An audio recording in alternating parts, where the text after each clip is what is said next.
questions are so funny because in a way it's sort of like, how do I know? How do I know what art is?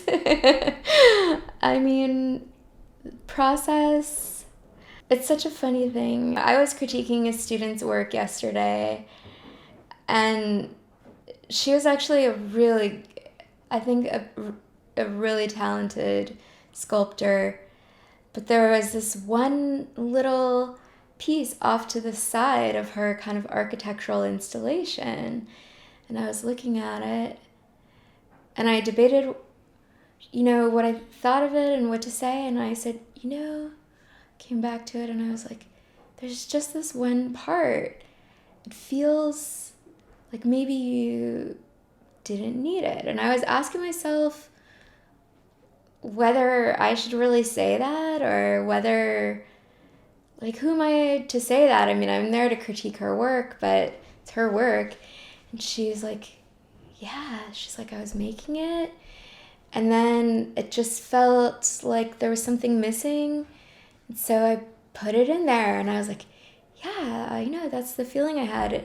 It sort of felt like one of those things where you're looking at a painting and then you're like, I don't know if this painting's done or not, and so I'm just gonna put a little extra dot up in the corner. She was like, it was like that.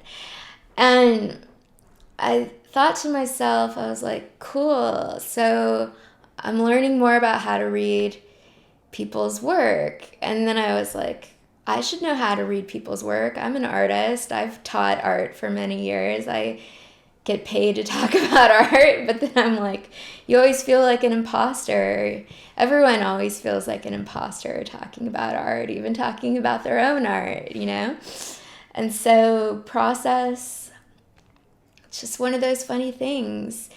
Even with this show that I just had in Switzerland, the curator was like one of the best curators I've ever collaborated with. She was really great at supporting my ideas, being organized, keeping me organized, being supportive, but being a boss. And yet, up until the last minute, like, everything was super planned and super organized, but I still, like, brought watercolors and paper with me to the studio that I stayed in a week before the show opened, and was like, I think I'm gonna make some more watercolors. Just gonna sit here and make some more work and see if we should include it in the show. And she was like, that's cool, And she could have been like, no, that's so disorganized, But it's just like, is it done? I don't know.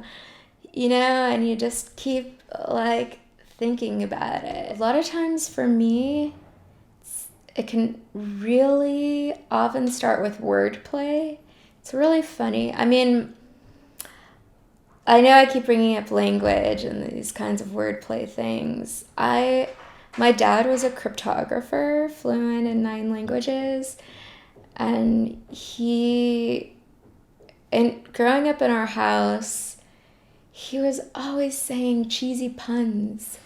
And now I'm so thankful that he gave me this love of language. I always loved writing. I felt like I was almost a writer before I was a visual artist, and I still write a lot. Last time I looked, I have like 701 note files on my phone. And a lot of it starts with notes, weird little, like, wordplay ideas or something that I'm thinking about. And and then it becomes a way to explore that idea. And then, I mean, not always. A watercolor doesn't start as like, let me think about wellness in a watercolor, And that's actually one thing that is super frustratingly hard and meditatively relaxing for me at the same time, because I have to let go. in the watercolors. A lot of times it's like, it's the words. It's like, what if I auditioned for American Idol?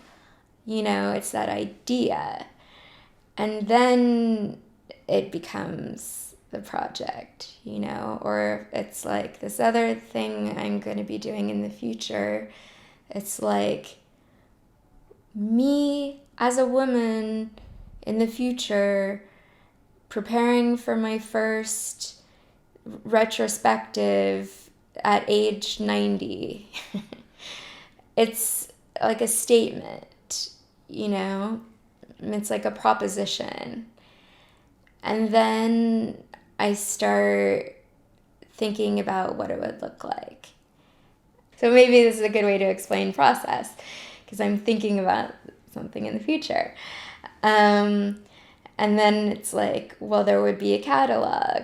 So what would the catalog have? And then that becomes a structuring mechanism. And then it's like, well, there could be photographs of me working in my studio or studios. And there would be this documentation of how when I was around 40 or so, I had a big change in my work and had this autobiographical shift and started addressing the role of art therapy in my work, which is true, and just documenting this kind of evolution in my practice. But maybe the photos would be black and white, because then they have that archival, historical feel, and just kind of like speculating and fleshing out, you know, what this would look like, and then it almost does become like the documentation of an idea.